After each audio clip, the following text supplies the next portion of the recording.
Calculating the association between disease and exposure.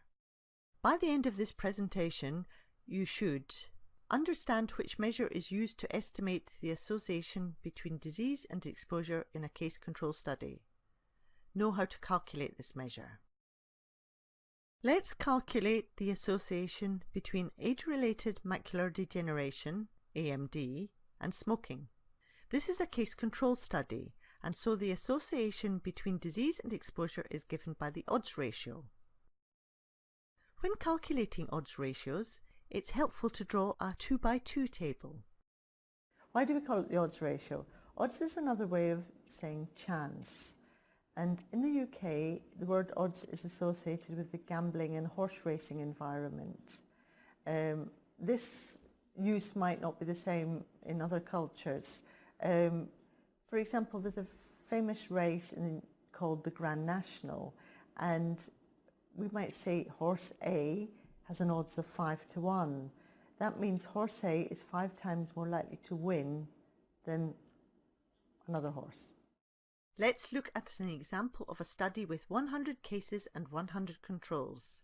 The disease is AMD, the exposure is ever being a smoker, which we write as exposure plus, versus never being a smoker, which we write as exposure minus.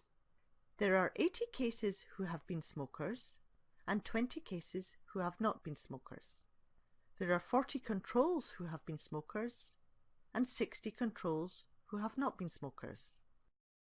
To calculate the odds of being a smoker in the cases, those people with AMD, we divide 80 by 20, which equals 4. To calculate the odds of being a smoker in the controls, those people without AMD, we divide 40 by 60. This equals 0.67. To get the odds ratio, we then divide 4, which is the numerator, by 0.67, which is the denominator. This gives us 6. This means that, in this study, cases have 6 times greater odds of being a smoker than controls. Smoking is a modifiable exposure. This means that people choose whether to smoke or not.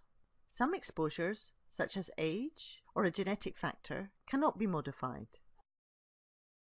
We shall now calculate the odds ratio of having AMD for a genetic exposure called complement factor H gene polymorphism.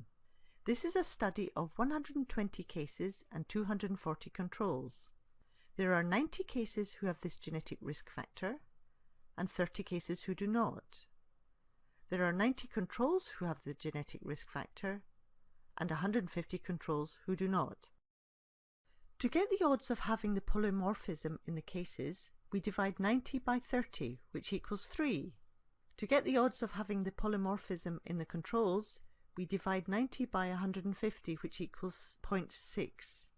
Therefore, the odds ratio is 3 divided by 0.6, which equals 5. This means that, in this study, cases have 5 times the odds of having the complement factor H gene polymorphism than the controls.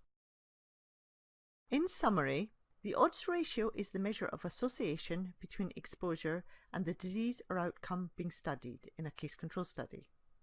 An odds ratio of greater than 1 means that there is an increased odds of having the disease given the exposure.